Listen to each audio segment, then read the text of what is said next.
And I'm Cheryl Bernardi, founder of Whole Person Academy. And I'm wearing this contraption today because I figured out that it would be the best thing to do to introduce you to some of the amazing graduates that I've been exposed to. And the only way that I can connect to Siyabonga Ndlovu, who I want to introduce you to, is via Zoom today. So I'm inviting you to join our conversation because I really do believe that Sia's story exemplifies so many graduates who are entering into the world of work and actually need some tools to help them to make that a confident first step. So without further ado, I'd like to introduce Sia to you. Hi everyone, my name is Siyabonga Ndlovu, and I'm so happy to be here to share some of my experiences and some of my insights with you. Thank you, Sia. So in this series, which is going to be a 3-part series, we're going to explore Sia's journey firstly getting into university and his experience there, what his expectations were in the world of work, and his reality about that. So that's the first episode, which is what we're going to do today. And in the second episode, we'll look at some of the unconventional approaches to entering into the world of work that Sia will also be showing us. And then in the third session, we'll be looking at some insights that organizations can use to help to attract and support the right talent for their business. So Sia, can you perhaps tell us about your experience into the university space? So I started studying at Stellenbosch University in 2014, and the world of higher education was quite new to me. There was a lot of excitement. I was so excited, to start a new university. I was excited about the course that I was doing. I was studying a BCom in management sciences, and there were all these nuggets of inspiration all around me, and it was quite a wonderful time.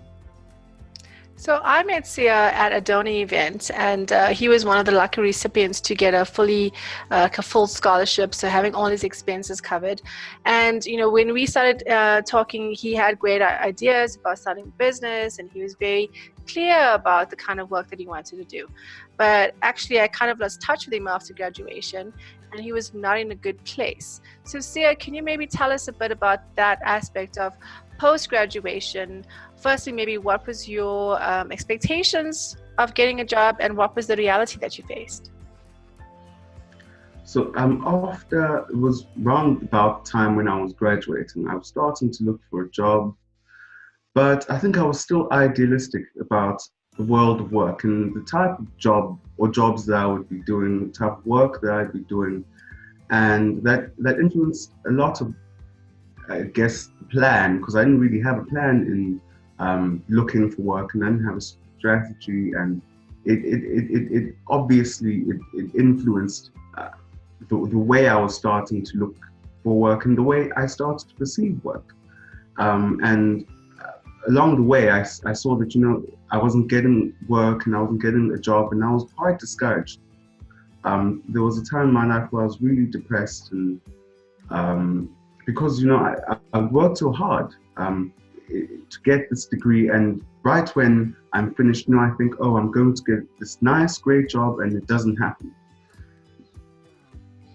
I think what you've just shared with us here is something that many graduates experience. So, you said something key there around, I have a degree, I'm going to get a job. And that shouldn't be a false assumption, but obviously if everyone else has the same, for example, key to a door, which is a degree to get a job, it's difficult because there are only so many keys that would fit one door. And I think what you touched on a bit about the discouragement and the depression is really affecting a lot of young people. And sadly, there is a rise in suicides amongst this population, even amongst university students. So if you could perhaps give a word of encouragement to young people that are maybe feeling anxious about the future, uncertainty around their future, what would you say to them that would have helped you when you were in that situation? The first thing I would say is, I have this personal belief that there's always a reason to be hopeful, and that there's always an opportunity, you just have to find it. So the first thing I'd say is have a plan. Have some sort of strategy where okay, when I'm looking for a job, this is the type of job that I want to be doing. Does it follow, your passions and the things you have burning desires for? When you wake up in the morning, what is the type of job where when you wake up you say, oh, I'm so happy to get to work because at work I'll be doing A, B, and C, and that makes you excited. That makes you wake up in the morning. That's the kind of jobs that I wasn't looking for at the time, and I would say that's I guess the first step, and to be hopeful, to continue. And those types of jobs that you're looking for, that keep you inspired, will keep you inspired to looking for those jobs. So those would be my words of advice.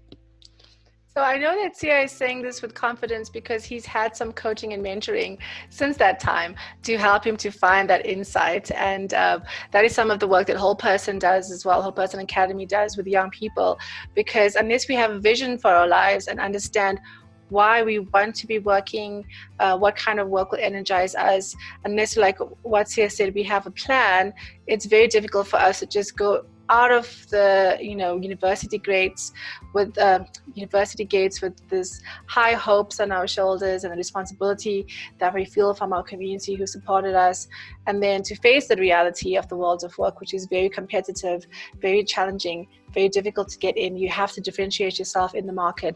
Those are things that we are not helping our young people with, and that is why they are struggling, and that is why organizations are not finding the right talent that they need. So we have to do something about it. And thank you so much, Siya, for sharing the first part of your story with us. We will be continuing this discussion in the next 2 episodes, looking at how you actually were able to start in the world of work in a very unconventional way, and then to just share some insights again into what young people are needing from organizations as they step into the world of work. Thank you so much for watching our first episode, and do stay tuned to hear more about Siya's story. Thanks so much.